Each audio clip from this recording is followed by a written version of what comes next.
Historicamente, o processo de colonização na região amazônica, durante os governos militares, ele se iniciou na Transamazônica. E na Transamazônica se tentou criar um tipo de município que não tivesse um centro urbano, ou cidades como nós temos no resto do país. Ou seja, criar os municípios que eles chamavam de rurópolis. Não é?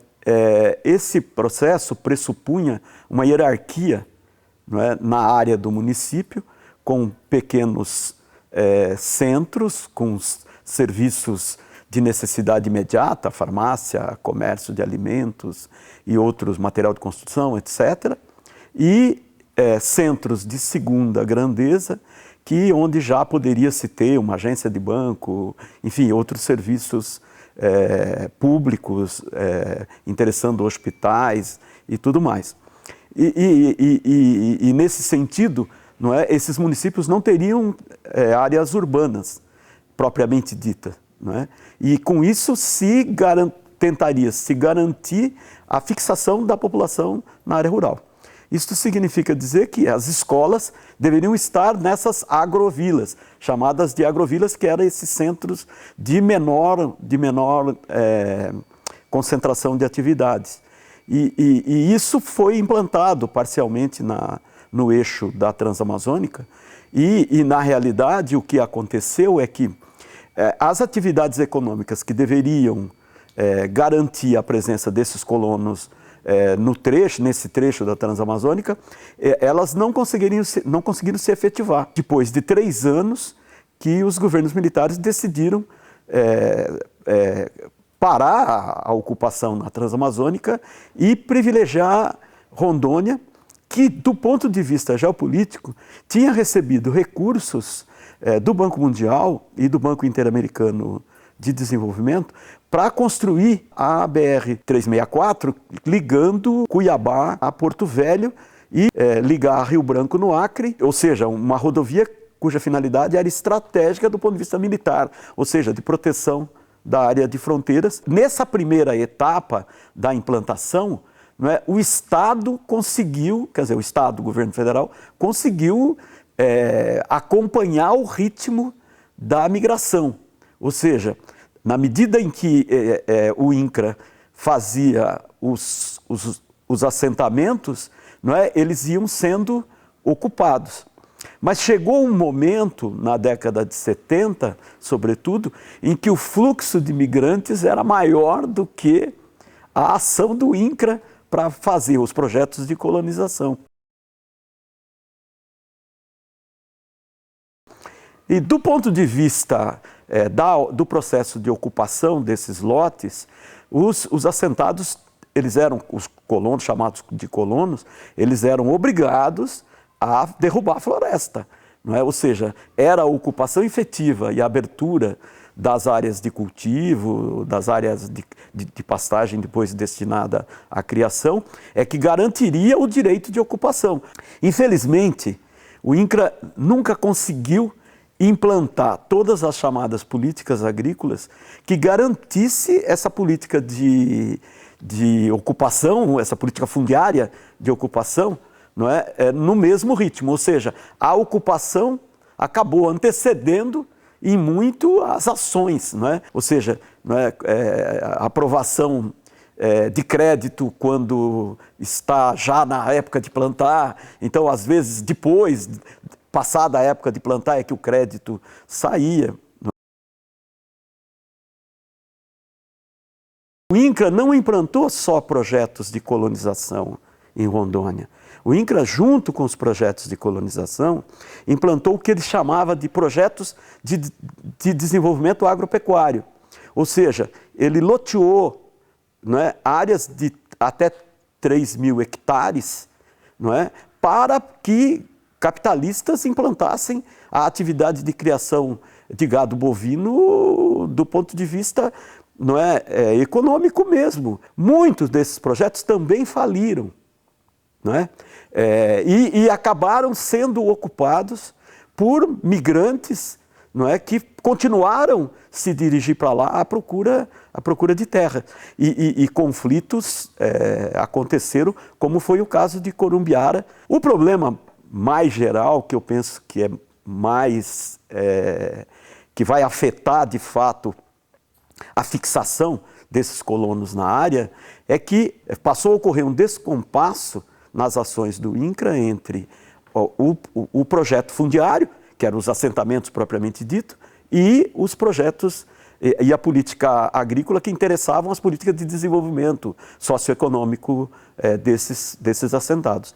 Então, esse descompasso, né, somado à questão do avanço da pecuária nessa região, não é que foram os elementos que levaram a um processo migratório, não é, interno, num primeiro momento, das áreas rurais para os centros urbanos que nasceram ao longo da rodovia, como Ji-Paraná, Ariquemes, não é, Jaru. Esses municípios todos, eu destaco o Ji-Paraná, que acabou se tornando um centro urbano, não é, de primeira grandeza, a segunda cidade do estado de Rondônia.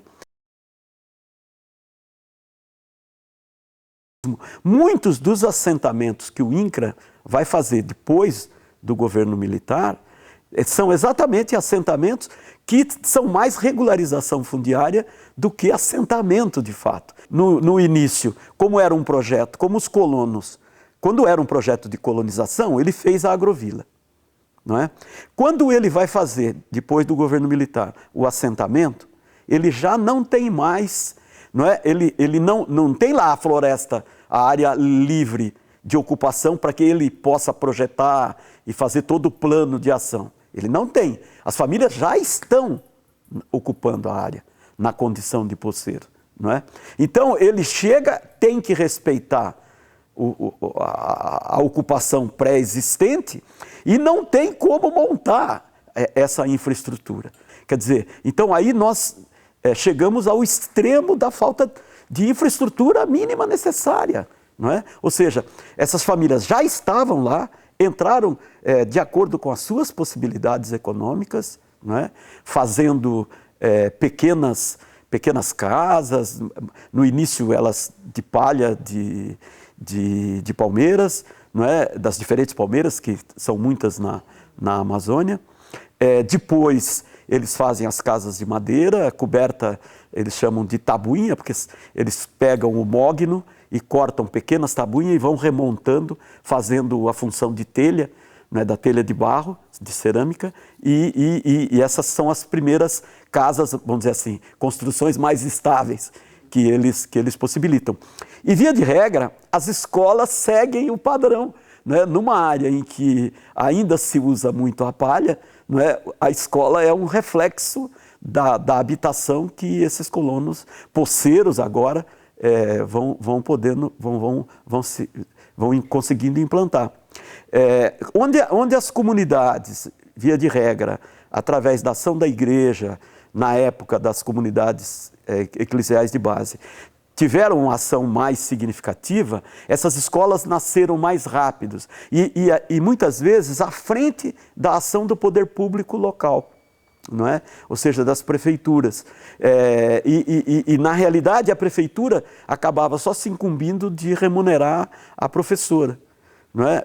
A própria construção era toda feita em mutirão, não é? Pelas próprias famílias que lá tinham chegado, não é? Antes do INCRA, né? De novo antes do INCRA, e quando o INCRA chega, o INCRA não leva o conjunto de investimentos necessários que a gente chama de política agrícola e de desenvolvimento econômico, que é necessário num assentamento, né?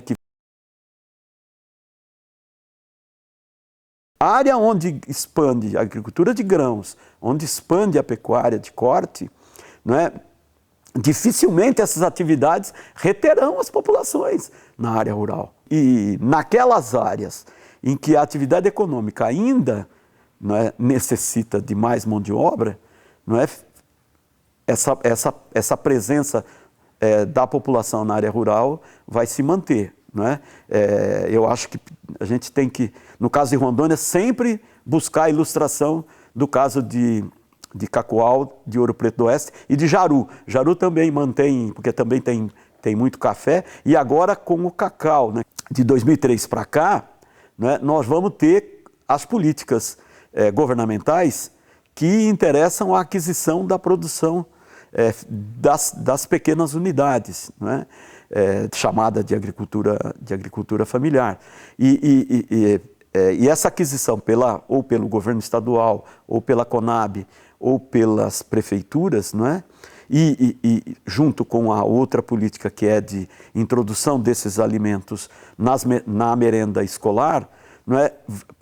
Essas políticas públicas passaram a viabilizar uma certa fixação da população nessas áreas. Mas fora daí, nós vivemos uma situação muito difícil, no caso de Rondônia,